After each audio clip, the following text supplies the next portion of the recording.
111령 기도하고 있습니까? 근데 여기만 아멘하고 이쪽은 왜 아멘 안 합니까? 111령 기도하고 있습니까? 할렐루야. 어제도 어떤 집사님 제게 그런 간증을 하시더라고요.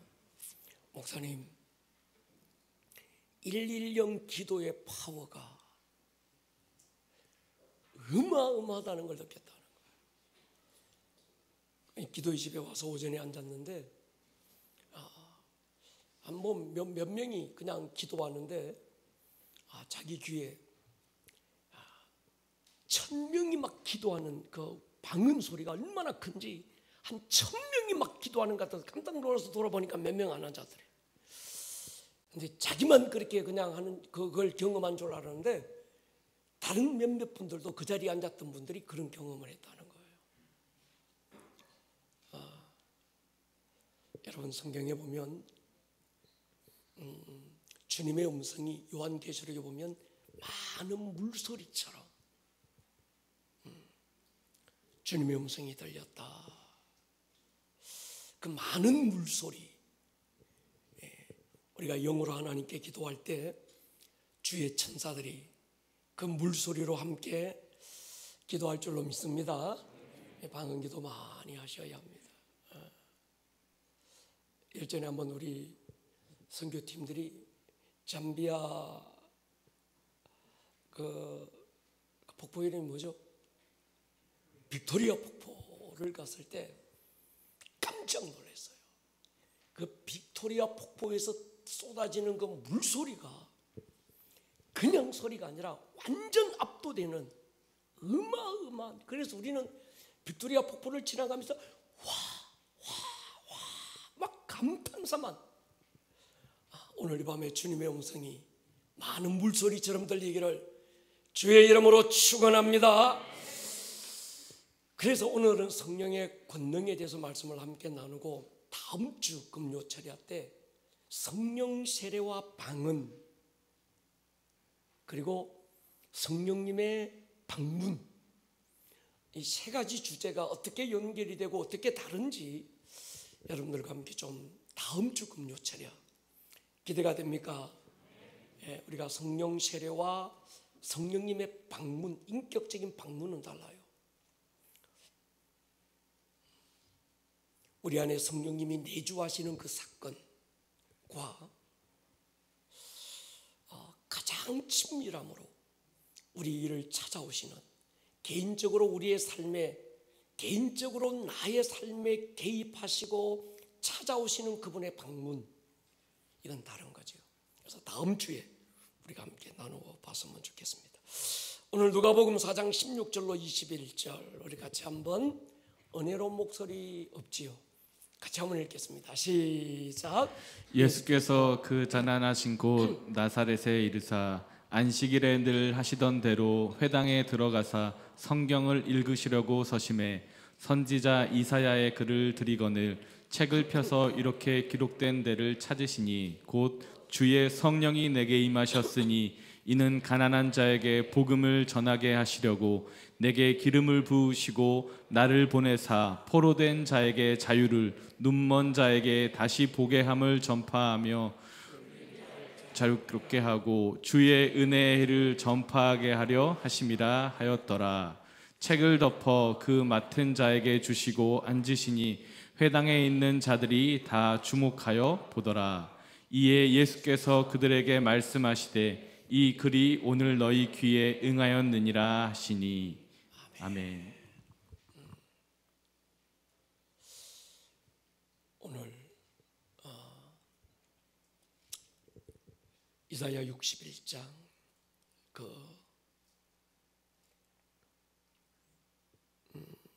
흰눈에 대한 선포, 이사야를 통해서 예언되었던 그 흰눈에 대한 그 선포를 우리 주님이 땅에 오셔서 다시 선포합니다. 그리고 마지막으로 하신 말씀이 있어요. 오늘 이 말씀이 너희 귀에 응하였느니라. 할렐루야. 오늘 이 말씀이 우리 귀에 응하는 말씀이 되기를 축복합니다. 다시 한번 더 말씀드리기로 하고, 먼저 하나님께서 때로 우리를 광야로 몰아내실 때가 있어요.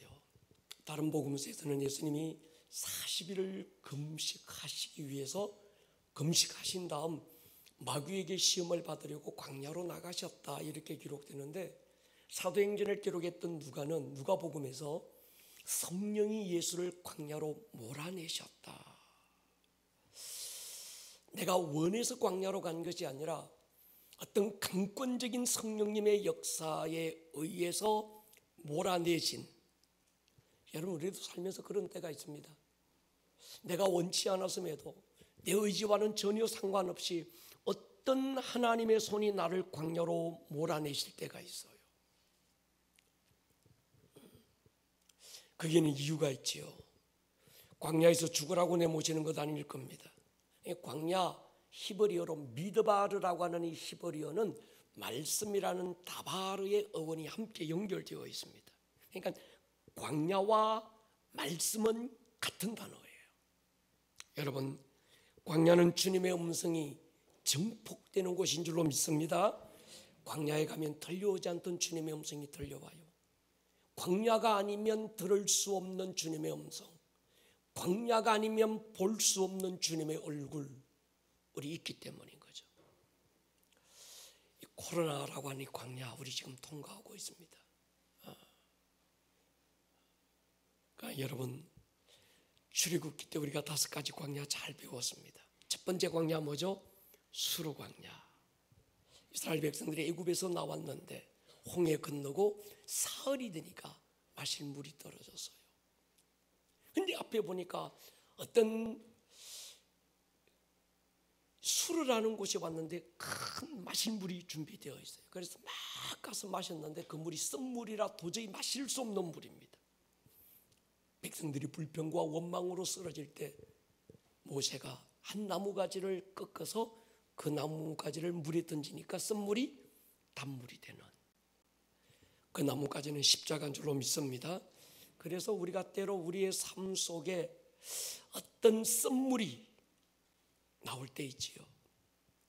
모든 인생의 기대가 무너질 때, 될 거야, 이렇게 되어질 거야, 기도하고 기대했던 것들이 내 삶에 완전히 무너지는 이 수르 광야를 만날 때 있습니다. 그럴 때 십자가를 붙드시기를 축복합니다. 그때 A4 용지 내놓고 뭐 하라고 그랬습니까? 회개 제목들을 적어라. 두 번째 광야, 수르를 지나서 그들이 이르는 것이 신광야죠. 광야, 먹을 양식이 바닥에 났습니다. 경제적인 광야. 그때 하나님 말씀하신 말씀이지요. 사람이 떡으로만 사는 게 아니다, 하나님의 약속된 말씀으로 산다. 그래서 경제적인 광야가 찾아왔을 때 우리가 해야 될 일은 하나님의 약속을 붙드는 겁니다. 동의하십니까? 세 번째 광야, 르비딤의 광야. 이젠 물이 완전히 바닥난, 인생의 모든 물기가 빠져나가고 내 삶이 푸석푸석해지고 모든 삶이 건조해지고 드라이했을 때, 살아갈 이유를 잃어버렸을 때, 인생의 깊은 우울에 빠져서 오늘 하루 왜 살아야 되는지, 눈을 떴는데 오늘 하루 내가 눈을 뜨고 밖으로 뛰어나가야 될 어떤 이유도 없이 그냥 이대로 인생 끝났으면 좋겠다 싶은 어떤 깊은 우울에 빠졌을 때, 생수의 근원 대신 성령님을 갈망하기를 축복합니다. 네 번째 광야, 아말렉 광야. 우리 지금 복습하는 거예요. 아말렉 광야, 사람의 공격이죠. 믿었던 사람들이 배신 때리고 근거 없는 말로 나를 공격해 올 때, 그때 우리는 어떻게 해야 될까요? 모세처럼 중보의 산에 오르시기를 축복합니다. 그때 함께 오르면 안 돼요. 함께 올라야 될 사람이 있어요. 아론과 훌 같은 중보의 사람들 함께 데리고 오르는 거예요. 그러니까 여러분, 이런 광야 저런 광야 다 힘든데 제일 힘든 광야가 사람의 광야 같아요. 얘들이야 뭐 알겠습니까만은, 그래도 인생을 살아온 사람들은 목사님 다른 건 그래도 내가 참고 이길 만한데 사람 광야는 못 이길 것 같아요. 목사님 이런 사람 저런 사람 다 내가 견딜 것 같은데 자식놈의 광야는 내가 못 이길 것 같아요. 사람에 대한 기대가 무너졌을 때 우리가 해야 될 일이 뭘까요? 중부의 사람을 찾는 거예요. 동의하십니까? 다섯 번째 광야, 신광야, 신의 산 광야죠. 리드에 대해서 실망할 때 모세에 대한 실망, 그 신의 산 광야에서 그들이 해야 될 일이 뭘까요? 하나님이 세우신 리더를 중보하는 일입니다. 여러분이 백부장이 되고 천부장이 되어 주시기를 축복합니다. 광야를 통과할 때 하나님의 절대 원칙이 있습니다. 굶기지 않는다, 그리고 쌓여지지 않는다. 목사님 먹을 게 없는데요, 절대 안 굶는다. 하나님이 까마귀를 통해서도 먹이신다. 할렐루야. 만나를 준비하시는 하나님. 그런데 아둥바둥해도 광야를 통과할 때는 절대 만나가 안 쌓여집니다. 하나님이 어떤 사람을 쓰실 때 광야를 통과한 사람을 쓰세요. 그래서 어떤 사람을 쓰시기 전에 먼저 광야 학교에 입학시키죠. 모세도 그랬고 다윗도 그랬고 바울도. 그러니까 하나님 앞에 크게 쓰임받은 사람들의 공통점은 우수한 성적으로 광야 학교를 통과한 졸업장을 가진 사람들이죠. 그러니까 우리가 하나님의 일은 내가 신학교 가서 4년 공부하고 신대원 3년 공부해서 내가 목수 안수 받았습니다, 자격증 가지고 주의 일을 하는 건 아닌 것 같아요. 여러분, 광야를 두려워하지 마시기를 축복합니다. 이왕 광야에 접어들었으면 너무 빨리 통과하려고도 하지 마십시오. 그러나 광야를 낭비하지는 마십시오. 광야가 없는 인생, 저 사람은 참 좋겠다, 좋은 서방 만나서 참 인생 편하게 산다. 여러분, 그런 사람 부러워하지 마십시오. 사울과 다윗 왕의 결정적인 차이가 이 광야죠. 광야를 통과하지 않고 쓰임받은 사람은 사울 왕밖에 없습니다. 다윗은 왕으로 기름 부음 받고 15년을 광야의 들개처럼 쫓깁니다. 여러분, 미국 같은 큰 땅덩어리에서 쫓긴다, 숨을 만해요. 근데 이스라엘이 유대 땅이 얼마만한 거 하면 우리나라 강원도 땅만 해. 그 강원도 땅만한 곳에 왕에게 쫓기는데 왕 혼자 쫓아오는 게 아니라 3,000명의 추녹군들이, 스나이퍼들이 지금 다윗을 죽이려고 지금 쫓아오는 거예요. 그래서 이동걸, 저습, 정말 쫓기는 삶을 삽니다. 그게 하루 이틀이 아니고 15년을 쫓겨요.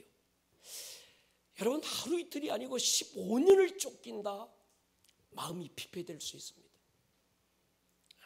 이렇게 살아서 크게 나아지는 것도 없고, 저렇게 살아도 인생 달라지는 것도 없고, 에이 될 때면 될 대로 한번 돼봐라. 어쩌면 도적대처럼 그렇게 살 수 있어서요. 이 다윗 보면요, 눈물겨워요. 유대 땅 조그마한 그 땅덩어리에 더 이상 숨을 곳이 없어서 블레셋으로 또 도망가지 않습니까? 블레셋, 얼마 전에 자기가 블레셋의 장수 골리앗을 때려 죽이고 이략 스타 영웅이 되었던 나라, 바로 그 블레셋으로 갑니다. 얼마나 절박했겠어요. 아니나 다를까 거기서 자신의 정체가 탄로나서 빠져나갈 방법이 없어서 눈동자 굴리고 거품 올리며 미친 척하고, 미친 사람 죽이면 재수 옴탄다, 그 나라 속담 때문에 결국 위기를 모면하고 블레셋을 빠져나오지만, 유대도 블레셋에서도 어디 한 곳 작은 몸 하나 가눌 데 없어서 그 접경지역인 작은 야산 아둘람 동굴에 숨잖아요.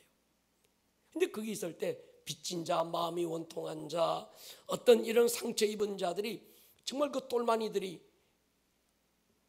다윗을 찾아오고, 다윗은 그 400명의 똘마니들의 대장이 돼서 본격적인 이스라엘의 홍길동전을 시작하게 되잖아요. 말이 어떤 그럴 때 뜻에서 의적이지 사실은 도적대들인 거죠. 그러니까 제가 생각해 봤습니다. 만약에 이 다윗이 혼자도 아니고 이젠 400명의 돌마니들이 자기와 함께 돌아다니고, 그래서 내가 하나님 경외하고 찬양하고 예배하고 살아봐도 인생 어제도 오늘도 내일도 별로 달라질 것 같지 않아, 약탈이나 하면서 될 대로 되라 막 살 수도 있었는데, 이 다윗의 위대함은 뭔가 하면 끝까지 그 부르심을 놓치지 않아요. 오늘 이 근성이 있기를 축복합니다. 때로 우리가 광야에 쫓길 때도 있고, 정말 앞도 뒤도 보이지 않는 어떤 그런 우겨쌈을 당할 때도 있지만 우리의 내면이 피폐해지지 않아야 되는 거예요. 동의하십니까? 그래서 결국은 그 똘마니들 훈련해서 이스라엘 건국의 장군들로 만들잖아요. 시편의 대부분이 다윗이 불렀던 노래들인데 다윗의 시편의 대부분은 광야를 통과하면서 만들어졌습니다. 마지막 광야 압살롬의 반역, 사람의 광야지요. 언약궤 예루살렘에 두고 맨발로 예루살렘을 떠나면서 불렀던 노래가 그 유명한 시편 27편, 우리 교회 주제성구 원띵이죠. 다윗의 중심이 고스란히 담겼던, 그래서 자기 아들 이 압살롬, 이름도 그래, 그죠? 이 압살당할 놈이 아버지를 죽이겠다고 군대를 이끌고 막 일어났을 때 아들과 맞설 수 없던 이 아비의 심정, 눈물로 맨발로 예루살렘을 떠나면서 시편 27편 1절부터 4절, 군대가 일어나 나를 진치고 나를 죽이려고 하고 대적이 내 살을 먹으려고 하고, 그러나 그렇지만 내 평생에 오직 한 가지, 여호와의 집에서 여호와의 아름다움을 바라보고, 할렐루야, 그분 한 분 사모하는 그것이 다윗의 중심이었던 거죠. 다윗의 진짜 아름다움, 그 광야가 만들어 갔던 거죠. 광야에서 망하고 피폐해지고 쓰러지는 사람들도 많은데 그 광야를 통과하면서 주님의 음성에 민감해지고 주께 더 가까이 가려고 몸부림을 치고 주님의 음성을 더 크게 듣는 사람들도 있는 거지요. 코로나, 우리는 거의 광야를 다 통과하고 있습니다. 동의하십니까? 이전에 우리가 누구도 겪어보지 못했던 이 코로나 광야를 통과하면서 이 시점에서 우리가 분명하게 간증할 수 있는 한 가지는, 우리는 더 깊어졌습니다. 더 간절해졌습니다. 더 성숙해졌고 더 강력해졌습니다. 제가 제 자신을 봐도 그래요. 목회 30년, 목사로 30년, 31년째 살고 있는데 지금까지 살아오면서 한 27년, 28년 깊어졌던 것보다 코로나 인연이 저를 더 깊어지게 했어요. 에베소서 3장에 바울이 노래했던, 기도했던 것처럼 지식에 넘치는 그리스도의 사랑을 알고 그 깊이와 너비와 높이와 길이가 어떠한지 깨달아 알게 해주십시오 기도했던 것처럼, 돌아보니까 이 코로나 광야를 통과하면서 저는 더 깊어졌고, 할렐루야, 동의하십니까? 더 높아졌고 더 넓어졌고. 별로 아멘 안 하시네. 우리 모두가 그랬다는 것입니다. 할렐루야. 예, 그래서 참 이 코로나 기간을 통과하면서 우리가 굉장히 그랬어요. 여러분, 유튜브로 예배하는 분들도 많은데 이 현장 예배가 중요합니다. 현장의 압이, 현장에서 경험되고 현장에서 프레스되는 이 영적 압이, 압력이 유튜브에서 전달돼요. 그러니까 현장 예배에 그런 압력이 없으면 유튜브도 굉장히 시시합니다. 그런데 많은 분들이 우리 교회 요즘 예배 철야나 이 예배였던 거 유튜브로 보면서도 목사님 현장과 전혀 느낌이 다르잖아요. 코로나 때문에 어쩔 수 없는 상황 속에서 자기가 지금 이 유튜브 조그마한 손바닥만한 이 스마트폰 하나 두고 금요 철야 때 간절한 마음으로 예배하는데, 현장에서의 어떤 그런 강력한 어떤 이 돌파되는 어떤 그런 그 영적인 느낌이나 스마트폰 하나에도 동일하다는 거예요. 유튜브에서 예배하는 여러분 맞습니까? 예. 제가 무슨 말씀을 드리려고 하는가 하면, 현장이 중요하다. 현장의 반응이 중요하다. 얘들아, 아멘. 할렐루야. 현장이 시시하면요, 압력이 없으면 유튜브는 저절로 이게 그냥 꺼지는 거예요. 그러니까 여러분, 우리는 유튜브로 어쩔 수 없어서 제가 장담하건대 아마 게을러 가지고 현장에 나오기 싫어서, 아니면 어떤 이 현장이 코로나의 위험성이 두려워서 유튜브로 예배하는 분들 아마도 없을 거예요. 유튜브 할렐루야. 정말 이분들 지금 어쩔 수 없어서 지금 유튜브 앞에서 앉아 계시지만 아마 안타까운 마음으로 앉아 계실 거예요. 우리는 그분들의 목까지 뜨겁게 반응하는 이 밤이 될 수 있기를 주의 이름으로 축원합니다. 오늘 본문은 예수님이 공생애를 시작하면서 선포하신 굉장히 중요한 말씀이죠. 결정적인 한 단어가 이 예언의 말씀이 너희 귀에 응하였다. 오늘 다시 한 번 더 이사야 61장 신년의 이 선포가 사도행전을 열어가고 부흥을 어떤 새로운 문을 열어가는 우리에게 동일하게 응하는 마음이 될 수 있기를 주의 이름으로 축원합니다. 믿음이 뭔가 하면 하나님의 말씀이 나의 삶에 응하는 경험인 거죠. 할렐루야. 응했습니까? 화장실에 응가 보는 게 아니고요, 말씀이 응하기를 축복합니다. 성경의 모든 말씀은 약속이거든요. 구약은 예수님 오시기 전에 약속 32,500여 가지의 약속의 말씀이 구약 성경에 있습니다. 신약은 예수님이 오셔서 하신 약속의 말씀을 말하는데 아직 예수님은 두 가지를 말씀하셨어요. 성령이 오실 것이다. 그리고 마지막 하나가 뭡니까? 내가 다시 올 것이다. 성령이 우리 가운데 이미 오셨다는 이 약속의 말씀이 우리 안에 이미 임한 줄로 믿습니다. 그러나 우리는 마지막 걸 하신 주님의 약속의 말씀, 반드시 내가 다시 올 것이다, 이 약속의 말씀이 응하는 것도 경험할 수 있기를 축복합니다. 성경은 오늘도 동일하게, 그러니까 성경의 구약의 모든 약속의 말씀이 예수님이 십자가와 부활을 통하여 다 응하게 만들고 이루시고 경험이 되게 한 사건이지만, 그러나 십자가를 통해서 이루신 그 약속의 말씀이 오늘도 나를 통해서 응해야 합니다. 그래서 살았고 운동력 있는 말씀이 될 줄로 믿습니다.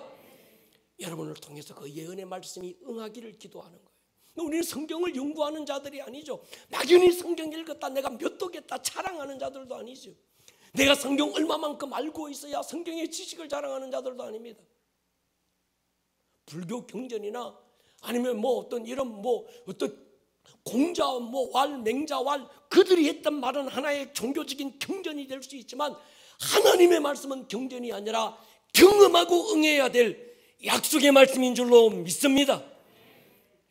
굉장히 중요한 말씀이죠. 오늘 예수님께서 마지막으로 이사야 61장, 요즘 우리가 이 희년은 사도행전 희년의 완성이 어디입니까? 성령님이 오시는 거잖아요.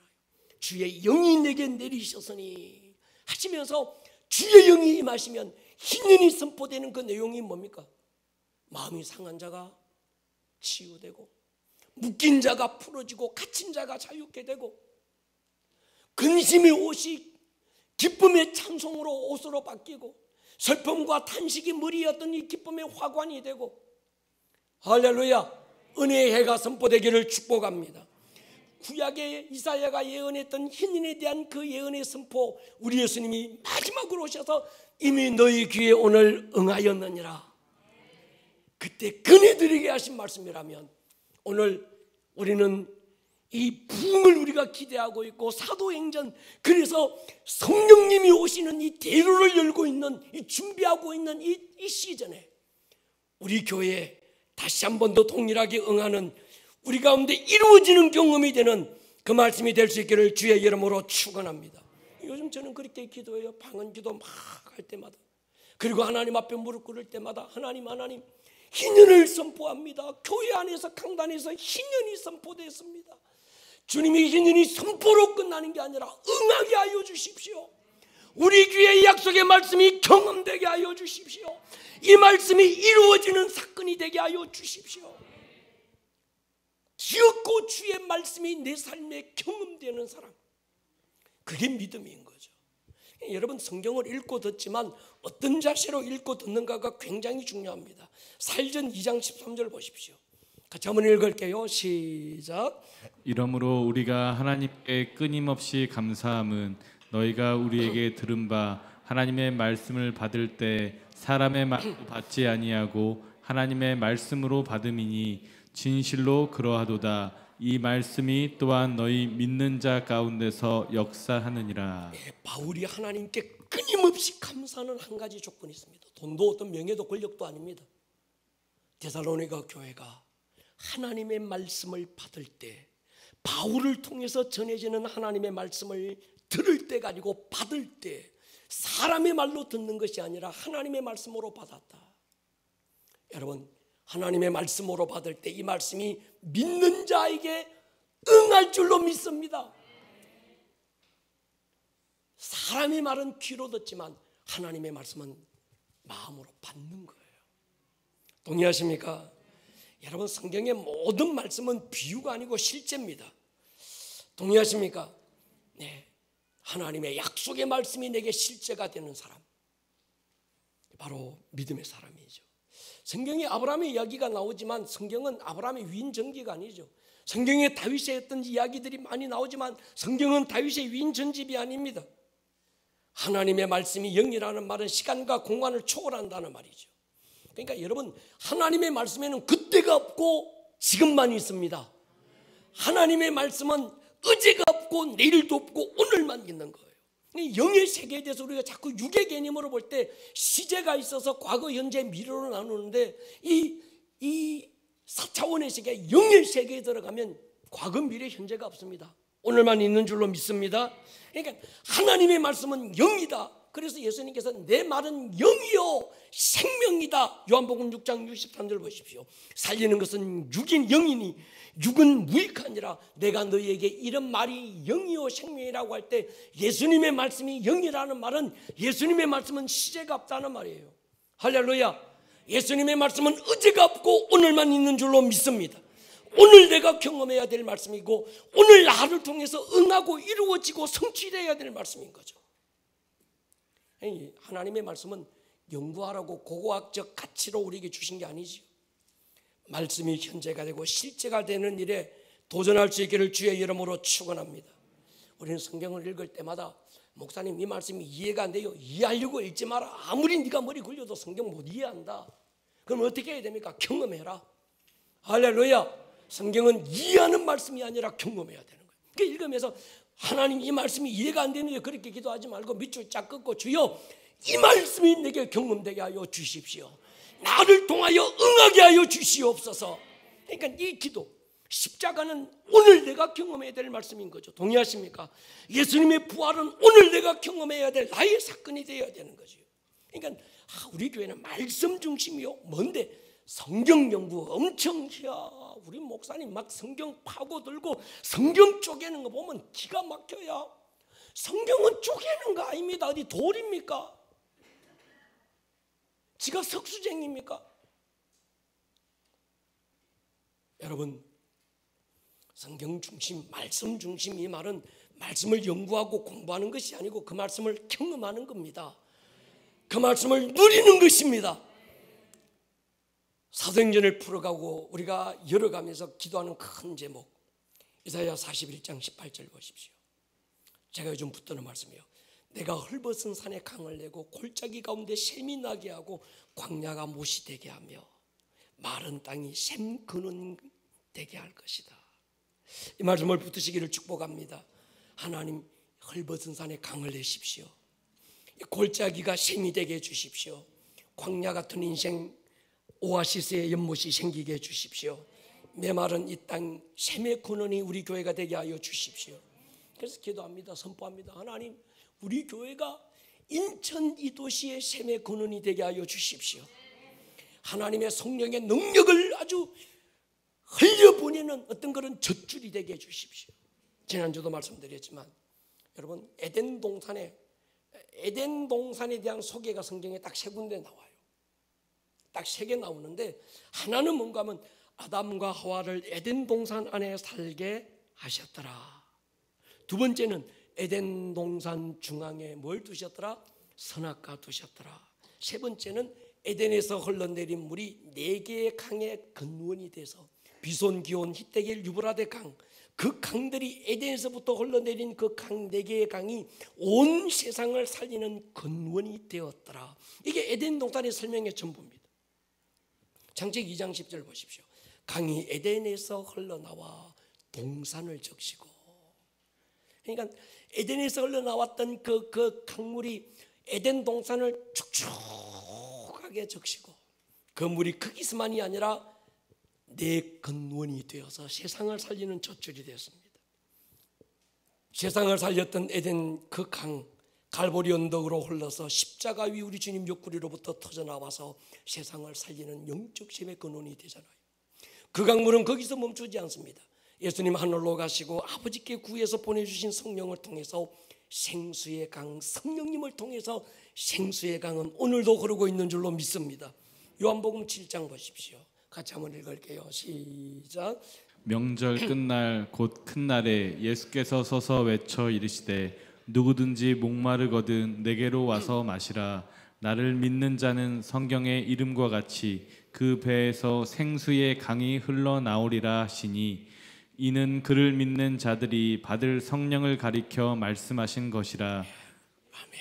성경은 강에서 시작해서 강으로 흘렀다가 강으로 끝나요. 요한계시록 보십시오. 또 그가 수정같이 맑은 생수의 강을 내게 보이니 하나님과 및 어린 양의 보좌로부터 나와서 길 가운데로 흐르더라. 강 좌우에 생명나무가 있어 12가지 열매를 맺되 달마다 그 열매를 맺고 그 나무 잎사귀들은 만국을 치료하기 위하여 있더라. 여러분, 창세기 1장에서 에덴에서 4개의 강으로부터 시작된 이 성경에 흐르는 큰 강이 보여야 돼. 에덴 동산에서부터 그 강이 보였다가 그 강이 에스겔서에서는 47장의 성전 문지방으로부터 터져 나왔다가 드디어 예수님 갈보리 언덕에서 옆구리 팍 찢으면서 거기서 물과 피를 쏟아내고 모든 인류를 살리고, 할렐루야, 예수님이 오시기 이전 오신 이후 앞으로 모든 인생들 그 강물이 살리는 줄로 믿습니다. 거기서 멈추지 않고 명절 끝날 곧 큰 날에 우리 예수님께서 많은 사람들이 보는 그 앞에서, 여기서 명절 끝날이라고 하는 건 뭔가 하면 이 초막절을 얘기하는 겁니다. 이 절정 초막절 한 주간 진행되는 이 명절 초막절의 그 절정은 바로 그 하이라이트가 끝인데, 그 끝날에 뭔가 하면 대제사장이 실로암 못에 가서 물을 길러다가 하나님의 성막 그 뜰에 있는 번제단에 그 물을 팍 쏟아요. 그러면 온 백성들이 나서 큰 소리로 막 축제를 벌여요. 그 타이밍에 대제사장이 실로암 못에 가서 그 물 한 바가지 퍼가지고 하나님의 어떤 이 번제단에 팍 쏟을 때 갑자기 주님이 벌떡 일어나시더만 하시는 말씀이 바로 요한복음 7장의 말씀이죠. 내가 이 생수의 강이다. 들리십니까? 잠시 후에 내 가슴을 찢고 옆구리를 터뜨려서 내 피와 물을 회개의 번제단에 쏟아서 하나님께 드리게 될 것이다. 그리고 그 강물이 세상을 살리는 강물이 될 것이다. 그러면서 누구든지 목마르거든 내게로 와서 마시라. 나를 믿는 자는 그 배에서 생수의 강이 나오리라. 여러분의 배에 생수의 강이 흐르기를 축복합니다. 이 말씀은 비유도 아니고 종교적인 교리도 아니고 형이상학적인 철학도 아닙니다. 이 말씀은 실제입니다. 할렐루야. 실제라면, 영이라면 오늘도 우리 교회 안에 이 성령의 강수가 흐르기를 주의 이름으로 축원합니다. 에스겔서 37장에서 한 사람의 믿음의 선포와 대언을 통해서 마른 뼈들이 살아나서 하나님의 군대로 일어납니다. 그리고 절정으로 47장, 오늘 우리 최소연 전사가 선포한 대로 성전 문지방에서 흘러나온 물이 점점 깊어지더니 샘을 이룹니다. 강을 이루고 아라바 광야로 흘러들어가고 나중에는 죽음의 바다 사이로 흘러들어가잖아요. 광야로 흘렀더니 광야에 마른 나무들이 살아나고 사철 열매 맺는 과일들이 막 주렁주렁 열리기 시작하고 그 잎사귀는 모든 병을 치료하는 약재료로 쓰이고, 할렐루야. 죽음의 바다, 사의 바다, 생명이 살 수 없는 그 바다에 물고기들이 펄떡펄떡 뛰고 고기들이 고기 잡는 어부들이 거기서 막 고기 잡는 일들이 벌어지는 거예요. 저는 그렇게 기도합니다. 하나님, 에스겔서 47장에 이 예언에 선포된 말씀이 우리 귀에 응하기를 기도합니다. 내 삶에 응하게 하여 주십시오. 우리 교회를 통해서 이루어지는 경험이 되기를 축원합니다. 우리 교회에서 선포되고 기도의 집에서 선포된 그 말씀의 실제를 우리는 경험할 필요가 있습니다. 그래서 여러분, 우리가 주일 1부 예배 때도 그렇고 앞으로는 주일 2부도 막 이런 선포를 우리가 나아가게 되고, 금요철에 때 우리가 막 선포하잖아요. 이런 선포할 때 오늘도 어떤 거 뭐 어떤 그 감동받은 주의 종이 아니면 어떤 교육자들이 나와가지고 기도하다가 그저 좋은 말씀 하나 묵상하다가 빼가지고 와가지고 이거 막 선포하는구나, 그게 아닙니다. 여기서 선포되는 이건 교육자들이, 우리는 한 달 전부터 이게 쭉 순서가 나오거든요. 그러면 그 말, 하나님이 내게 어떤 말씀으로 이 교회의 시즌에 하나님께서 어떤 말씀을 주실까, 오늘 이 집회를 통해서 하나님은 어떤 말씀이 풀어지기를 기도하실까, 주님의 마음을 말씀으로 받아가지고 그 마음을 풀어놓고 선포하는 것이 바로 이 선포 시간이거든요. 할렐루야. 여러분, 그 말씀이 선포될 때마다 우리는 주여 저 말씀이 응하게 하여 주십시오, 저 말씀이 경험되게 하여 주십시오. 소망 없는 마른 뼈들이 서로 일어나고 그 위에 힘줄이 덮이고 가죽이 덮이고 생기가 들어가기를 선포하시기를 주의 이름으로 축원합니다. 그래서 우리 교회 강단에서 선포된 말씀들은 정말 사회 같은, 여러분 오늘 이 세대 보십시오. 우리 다음 세대 사회 같아요. 사회. 오늘 이 시대 어른들을 보면 꼭 광야 같은 거, 아라바 광야 같은 거예요. 다른 것으로 안 됩니다. 생수의 강이 흘려야 살 수 있습니다. 그래서 우리는 그렇게 선포하는 거예요. 하나님, 광야 같은 이 시대, 사회 같은 우리의 다음 세대, 저들이 부흥의 세대로 일어나게 하여 주시고, 동의하십니까? 성령에 붙들린 세대로 주님 일어나게 하여 주십시오. 지금은 특별한 기도가 필요한 시즌입니다. 늘 말씀드리지만 기도는 따라하시다, 안 하는 게 아니고 못하는 것이다. 여러분, 전에 말씀드린 게 있어요. 말씀은 순종해야 되지만 순종하기 전에 지키는 거예요. 말씀을 지켜 행하라. 그 지키라는 말과 행하라는 말이 다르다는 거죠. 오베이라는 단어와 킵이라는 단어는 다르다는 거죠. 여러분, 킵해야, 킵이라는 게 뭡니까? 가드, 딱 방어하고 잘 보호하고 감싸서 누구에게도 빼앗기지 않도록, 왜? 빼앗는 존재가 있다는 거예요. 여러분, 말씀을 빼앗는 존재가 있습니다. 기도도 마찬가지입니다. 기도를 빼앗는 존재가 있어요. 기도를 킵하는 능력이 되기를 주의 이름으로 축원합니다. 이걸 직시해야 되지. 목사님 바빠서 요즘 기도 못하고, 바빠서 못하는 게 아니다. 너희의 기도를 빼앗는 존재가 있다는 거예요. 왜? 말씀과 기도를 두려워하는 존재가 있거든요. 동의하십니까? 원수는 우리가 말씀 먹고 씹고 뜯을 때 가장 두려워하고, 마귀는 우리가 기도의 집, 기도의 자리에 나와서 무릎 꿇을 때 가장 두려워하는 줄로 믿습니다. 신학자들이 연구실에서 성경 엄청 연구하고, 난 막 신학적 가치를 둘러대가지고 내가 막 신학에 연구합니다. 마귀가 하나도 안 겁냅니다. 난요, 기도에 대한 책 엄청 많이 연구해서요, 두려워하지 않습니다. 기도의 영역은 기도하는 자리에서 얻고 기도하는 사람에게 주시는 능력인 줄 믿습니다. 오늘 여러분들이 철야 기도의 자리에 나와 있지만 마귀가 할 수만 있으면 이 철야에 못 가게 하려고 얼마나 방해하고, 이 사람 저 사람 옆구리 찌르고 전혀 생각지도 안 했던 일 벅벅 터지고,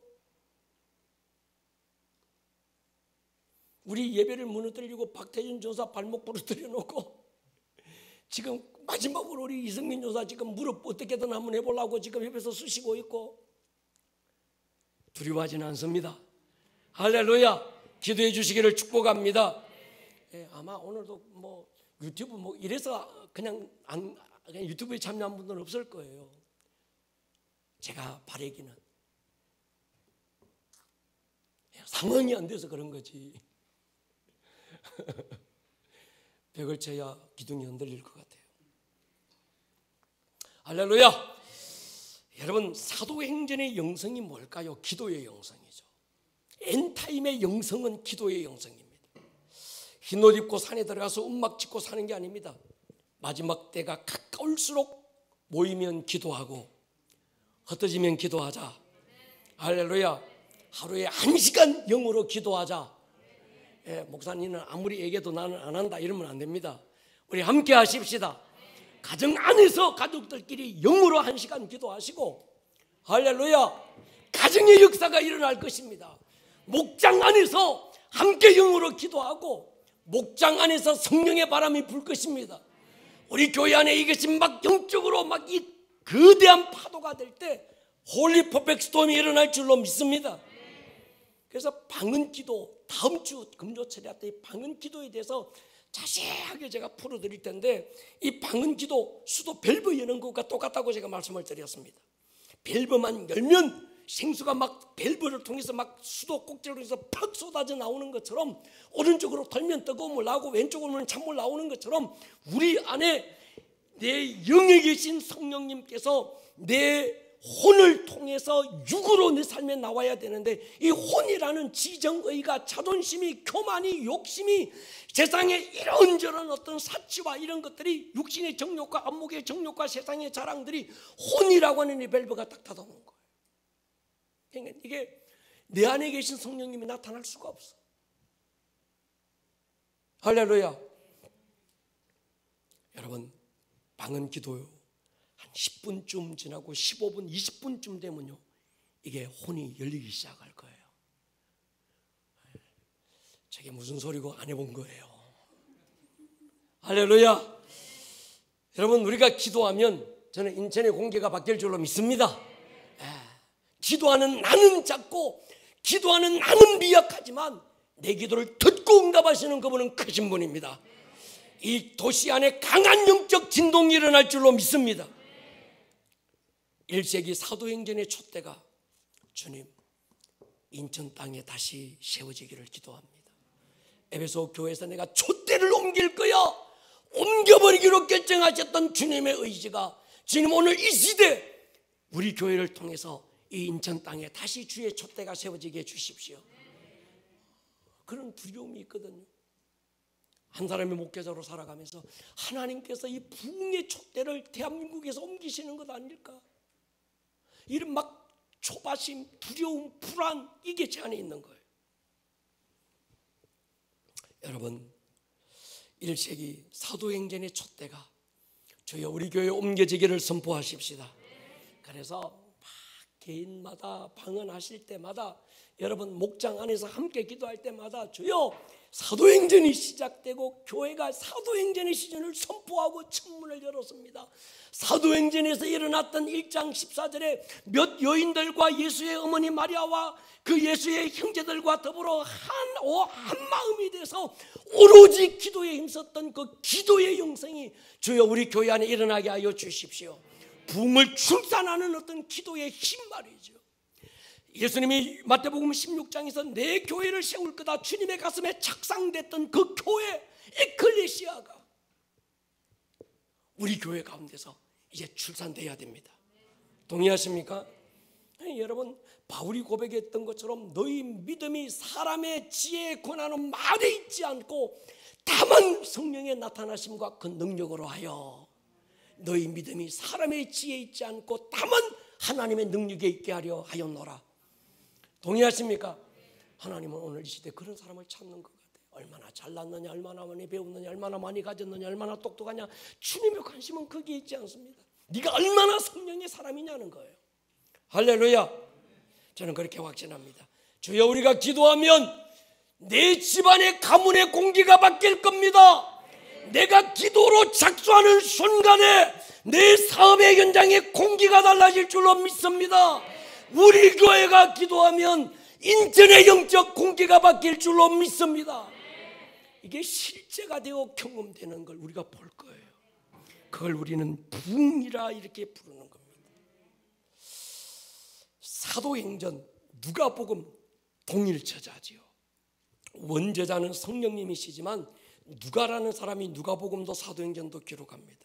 그래서 누가복음의 마지막 장과 사도행전 1장은 연결해서 읽어야 돼요. 여러분 49절 한번 보십시오. 누가복음 24장.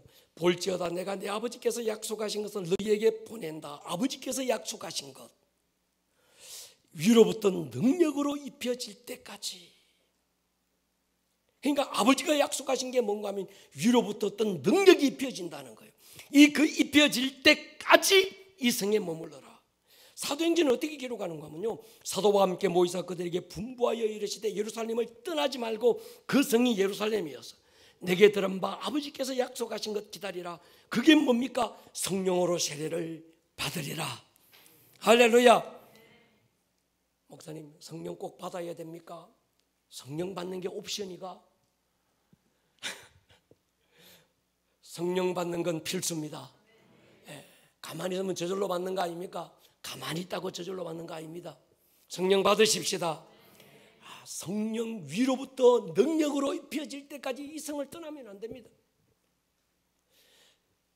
성령으로 세례를 받아서 내가 성령께 잠김받을 성령으로 인쳐질 그때까지 이 성을 떠나지 마라. 하나님이 하려고 하지 마라. 동의하십니까?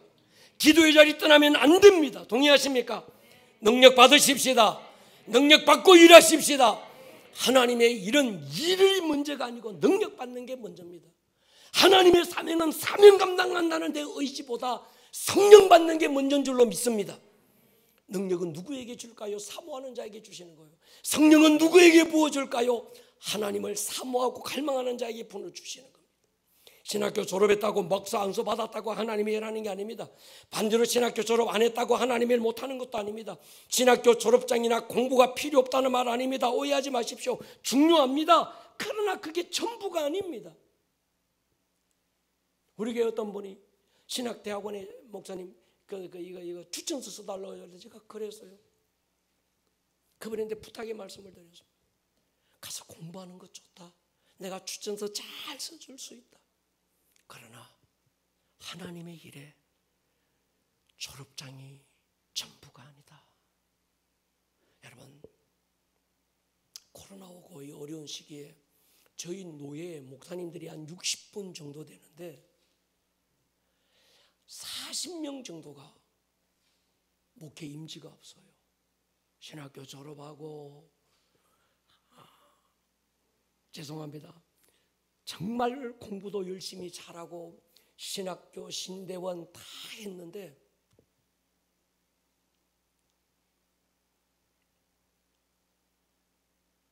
대리운전하고 계세요.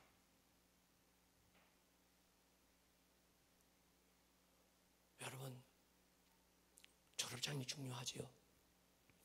세상이 우리에게 주는 여러 가지 어떤 자격 굉장히 중요합니다. 그게 전부가 아닙니다. 누가복음 24장 49절, 사도행전 1장 4절, 사도행전 1장 8절 그 말씀이 응하기를 축복합니다. 하나님의 일은 성령 받아야 합니다. 똑똑하다고 쓰시는 것 아니고 잘났다고 쓰시는 거 아닙니다. 제가 신학교 다닐 때 친구들 만나보면 그래요. 이번에도 만났는데 그 친구들이 그러더라고요. 신학교 다닐 때 무슨 연구에 무슨 뭐 이건 막 만들어가지고 얼마나 신학적으로 파고들고 거기에 미국에서 신신학 공부해가지고 그 목사님 자기들 지도교수 삼아가지고 수업 끝나면 모여서 그거 가지고 또 쉐어하고 그거 가지고 막 연구하고 과제 내주고 논문 쓰고 막 리포트하고. 근데 목회 제대로 하는 친구가 아무도 없어요. 그때 저는 뭐 그런 것도 잘 못하고 이러니까 머리가 안 돌아가서 못했습니다만 점심시간 되면 강단에 저 꼭대기 조그마한 옛날 일본 건물이거든요. 이렇게 해서 막 꼭대기고 조그마한 그 골방에 들어가서 물 한 모금 퍼고 들어가서 쫙 하고 방언하고 막 한 시간 기도하고 내려오면 사람들이 저보고 저 또라이가 막 이렇게. 여러분, 성령 받으십시다.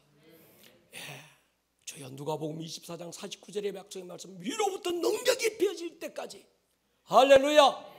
방언 기도하십시다. 110 기도하십시다. 주여, 사도행전 1장 4절에 아버지의 약속하신 것이 너에게 임할 때까지 예루살렘을 떠나지 마라. 근데 많은 사람들이 떠나요. 그건 다 잊어버리고 졸업장 받았는데, 내가 과거에는 집사인데 지금은 권사란 게, 권사가 여러분 보십시오. 장로가, 목사가 마치 이게 영적 성장인 줄 아는 거예요. 여러분, 직분은 내 그릇이 바뀌고 옷만 다르게 입은 겁니다. 나는 여전히 나야. 할렐루야. 제가 우리 친구들 보면요, 지난번에 왔다 그랬잖아요. 캄보디아에 있는 그 친구 20살 때 만났다고. 근데 신기한 건 20살 때 만난 그 친구가 지금 60이 다 됐는데 지금 그 친구야. 우리 청년들 어디 갔노? 지금 네가 모양 옷만 바꿔 입었지 60살이 돼도 너라니까. 실감이 한 가지. 40대 되면 내가 달라질 거야. 안 달라져. 지금의 너가 40대 너고 50대 너고 60대 너라니까. 여러분 지금 어른들 안 그렇습니까? 맞아요.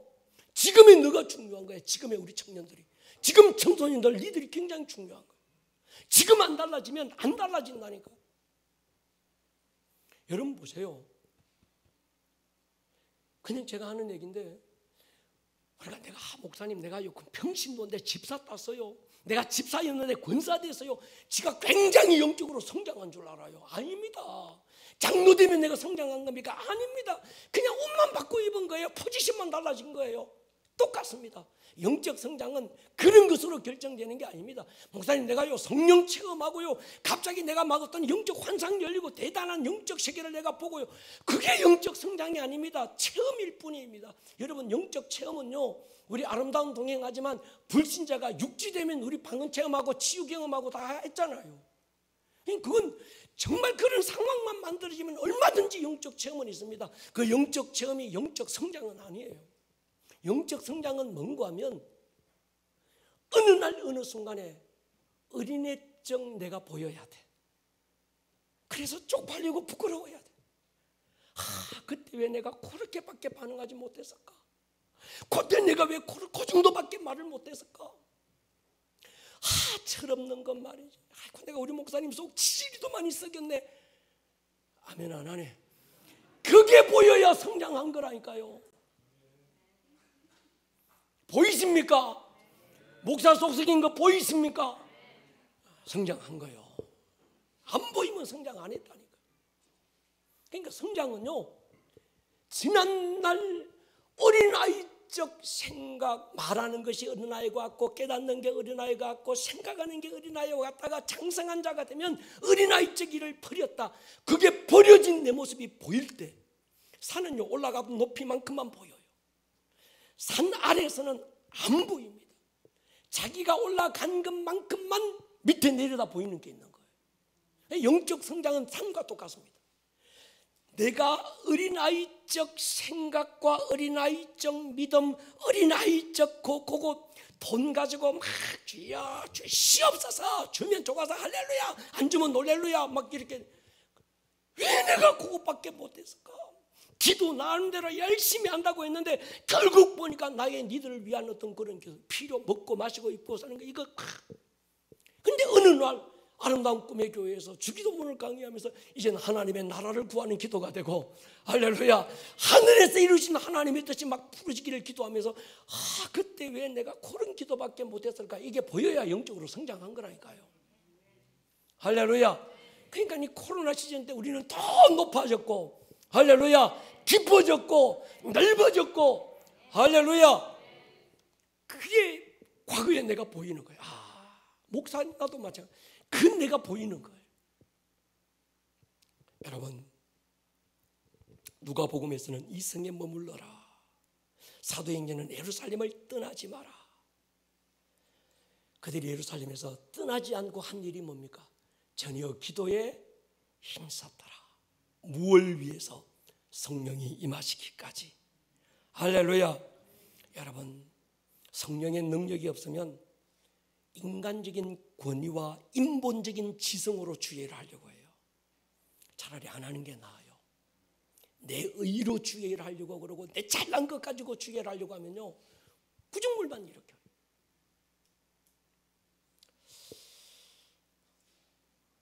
성령의 권능으로 일할 수 있기를 축복합니다. 그 권능은 천사들을 말합니다. 병 고치는 천사들, 축사하는 천사들.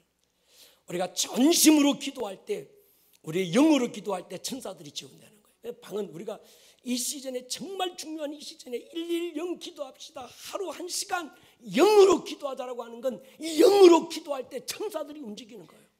할렐루야. 성령님이 막 역사할 때 불의 혀처럼 갈라지는 것, 급하고 강한 바람 같은 소리가 막 들리는 것, 그건 어떤 바람 같은 성령이니 불 같은 성령 아닙니다. 성령님은 불도 아니고 바람도 아닙니다.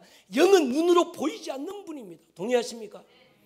보였던 건 히브리서 1장 7절에 하나님은 그의 천사들을 바람으로 그의 사역자들을 불꽃으로 삼으신다. 천사들의 활동이었던 거예요. 여러분, 방언 기도할 때 어제 어떤 그 집사님께서 목사님 우리 10명 정도가 여기서 기도의 집에서 막 방언하고 기도했는데 한 1000명이 막 많은 물소리 같은 방소리가 와라라라라 들려서 자기도 깜짝 놀랐대.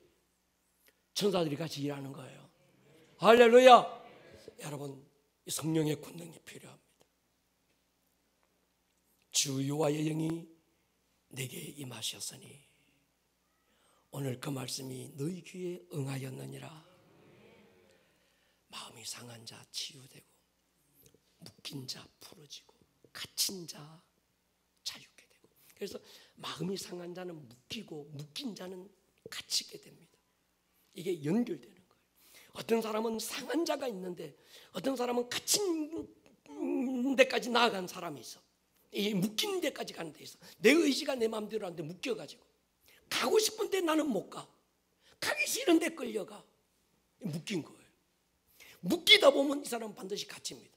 그때는 완전 자기 의지가 안 통하는 데가 온 거예요. 제가 보면 어떤 사람은 상한 것과 묶인 경계에 와 있는 사람도 있고, 어떤 사람은 묶인 것과 갇힌 것에 경계에 와 있는 사람도 있어요. 오늘 이 밤에 주 여호와의 영이 내려서 풀어버리기를 축복합니다.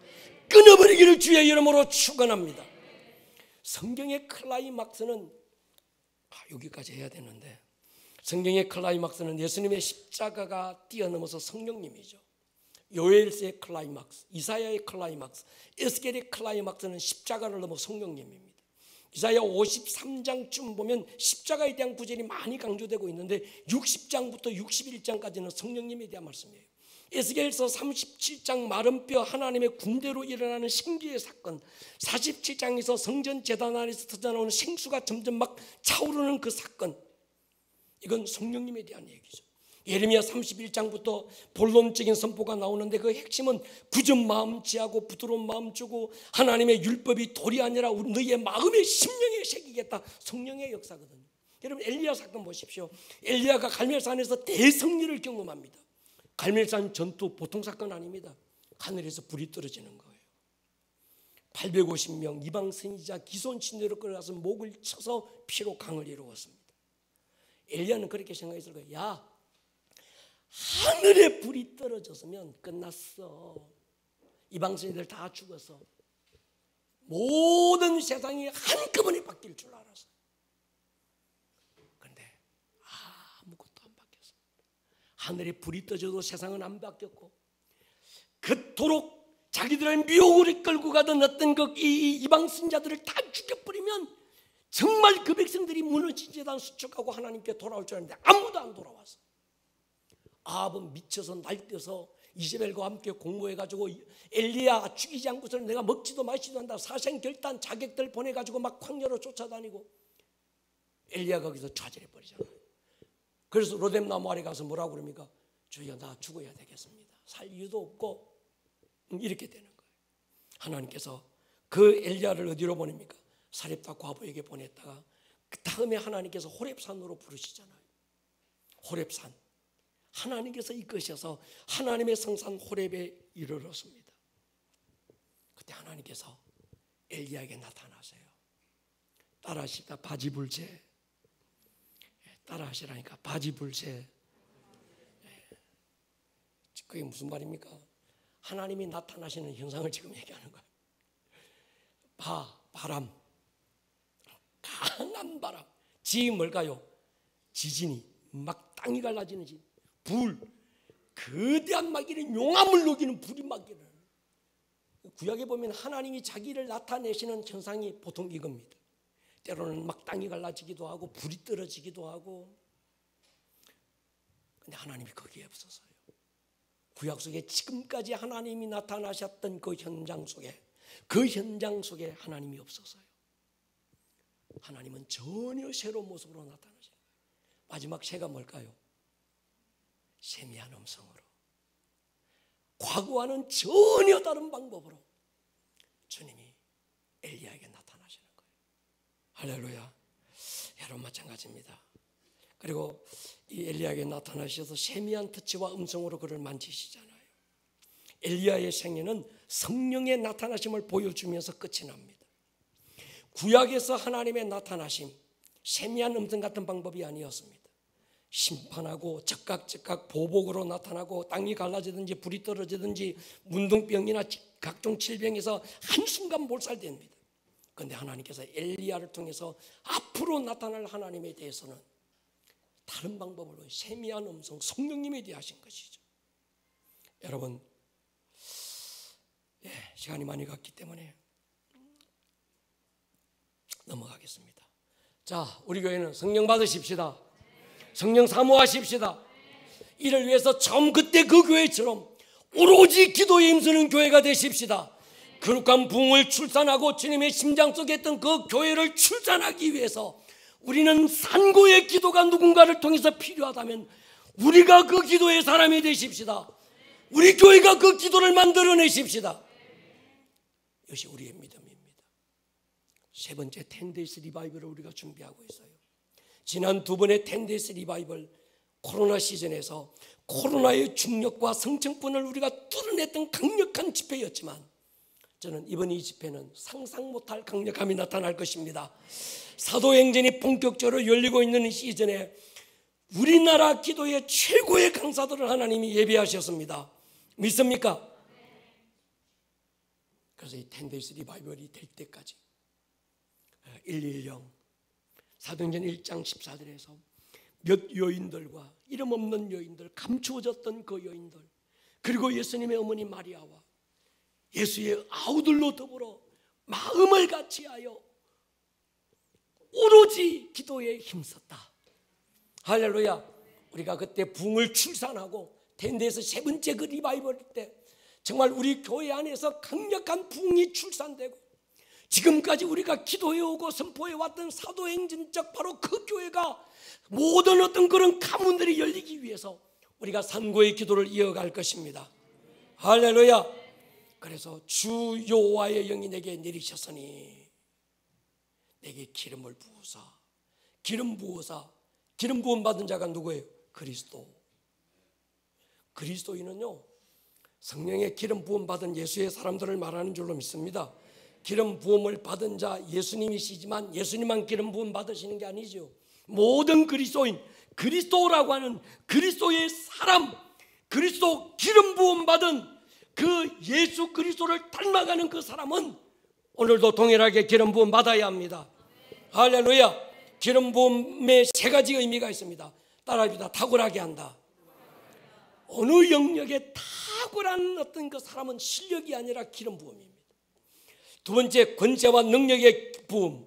권세와 능력의 부으심. 하나님이 예수에게 성령과 능력을 기름 붓듯 하셨다. 마지막이 구별하심입니다. 여러분, 기름 부음은 예수님의 권리입니다. 예수님의 이름으로 기름 부음을 요청하시기를 축복합니다. 저야 기름 부음을 주십시오. 기름 부음 받아야 탁월해질 수 있습니다. 저 아이들이 공부 잘하고 막 어떤 이런 A학점 받고 A+ 받아야 탁월해지는 게 아니고요. 기름 부음 받으니까 사무엘이 달라지고 기름 부음 받으니까 다윗이 달라지고 기름 부음 받으니까 사람들이 달라지더라고요. 동의하십니까? 오늘 그런 교회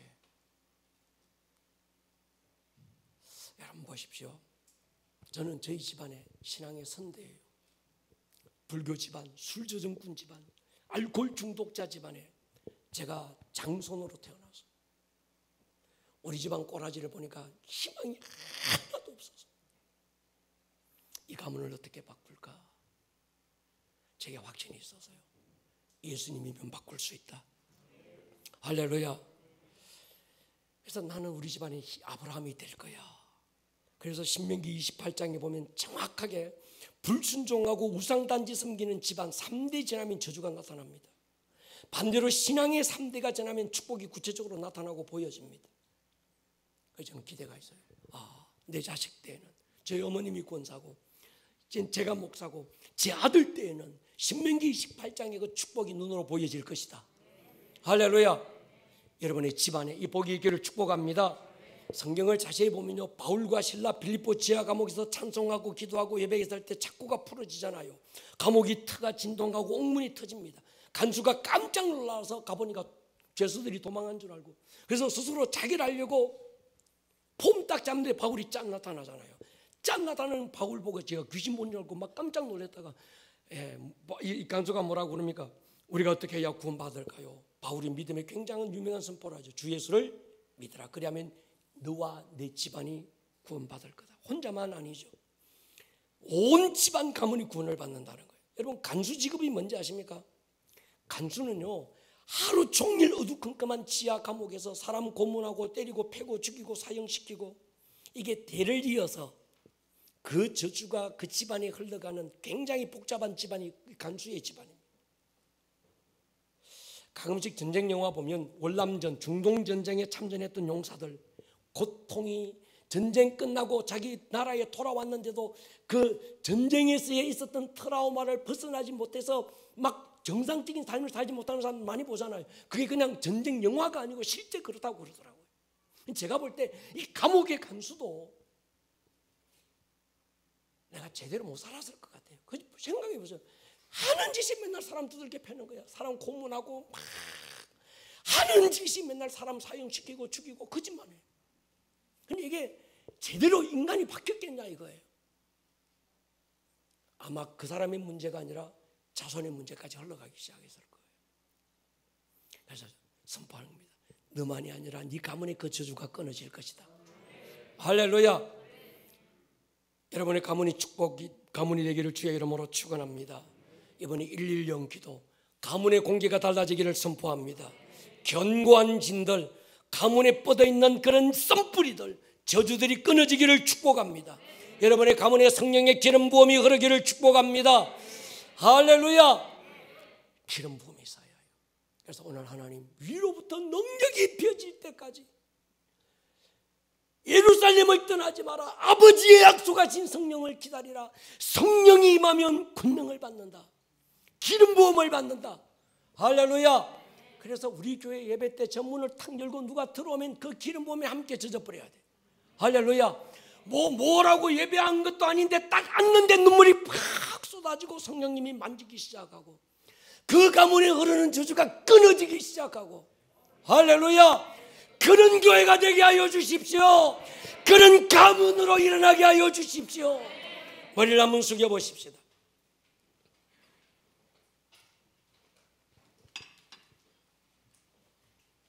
이 밤에 우리 한번 기도할 거예요.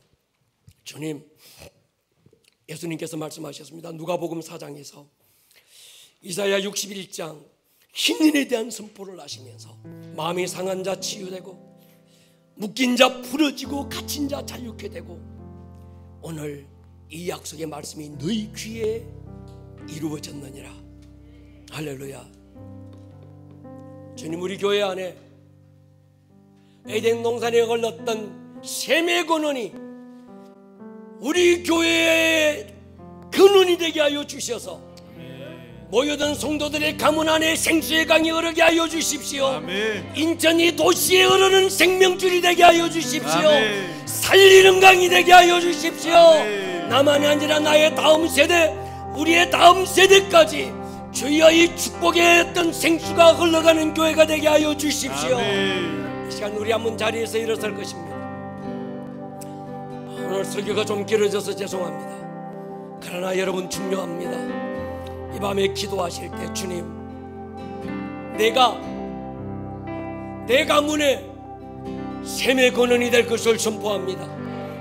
주여, 우리 목장이 우리 교회의 셈의 근원이 되기를 기도합니다. 아멘. 주여, 우리 교회가 이 도시의 셈의 근원이 되기를 기도합니다. 아멘. 위로부터 능력이 펴지고 성령의 기름 부음이 임하는 교회가 되게 하여 주십시오. 아멘. 주여 한번 부르고 통성으로 기도합니다. 주여, 주여.